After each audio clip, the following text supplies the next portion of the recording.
हरियाणा के पंचकुला में 29वें राष्ट्रीय युवा महोत्सव 2026 में भाग लेने वाले हरियाणा राज्य के प्रतिनिधि मंडल के साथ प्रेरणादायी संवाद कार्यक्रम का आयोजन किया गया।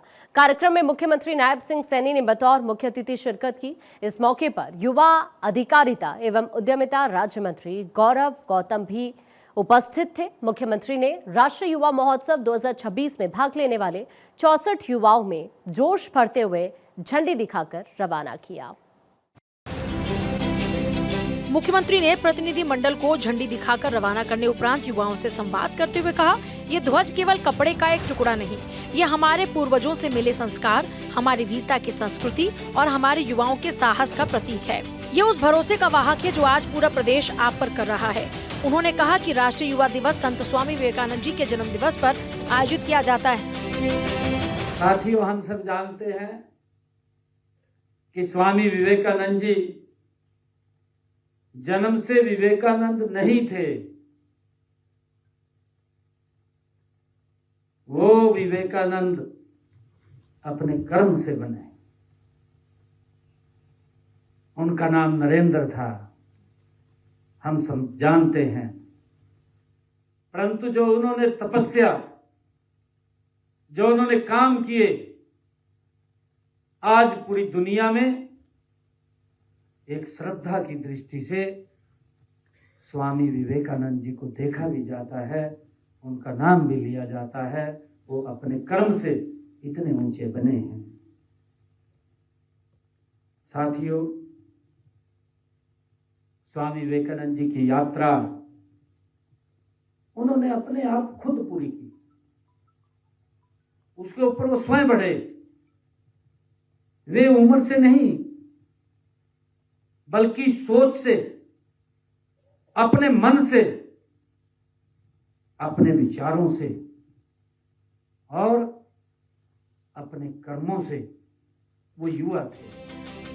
मुख्यमंत्री ने हरियाणा का उल्लेख करते हुए बताया, वर्तमान राज्य सरकार ने सदैव पूरा प्रयास किया है कि युवाओं की प्रतिभा का सम्मान हो। हमने युवा नीति पर काम किया है। विधानसभा चुनाव का वो दौर जब उन्होंने युवाओं से वादा किया था, पद ग्रहण करते ही सबसे पहले 24,000 युवाओं के घरों में सरकारी नौकरी का दिया जलेगा। हमने अपने उस वचन को पत्थर की लकीर माना और 17 अक्टूबर 2024 को मंत्रिमंडल गठन के साथ ही 24,000 युवाओं को ग्रुप सी की नौकरियों के नियुक्ति पत्र सौंपे। साथियों, हम इसी प्रकार देखते हैं कि हमारी लोक संस्कृति, हमारे नृत्य, हमारी संगीत, कला और परंपराएं सादगी और शक्ति और आत्मीयता का ये प्रतीक हैं। इस बात को हम सब जानते हैं।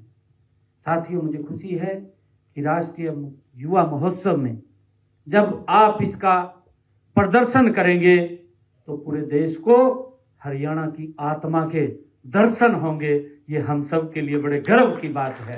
आदरणीय प्रधानमंत्री जी ने कहा था, और यदि भारत को विश्व गुरु बनाना है, आदरणीय प्रधानमंत्री जी उन्होंने कहा था कि अगर भारत को विश्व गुरु बनाना है तो हमारे युवाओं की इसमें महत्वपूर्ण भूमिका निभानी पड़ेगी। उसके अंदर हमारे युवा अग्रणी भूमिका के अंदर आएंगे, हम भारत को विश्व गुरु बना सकते।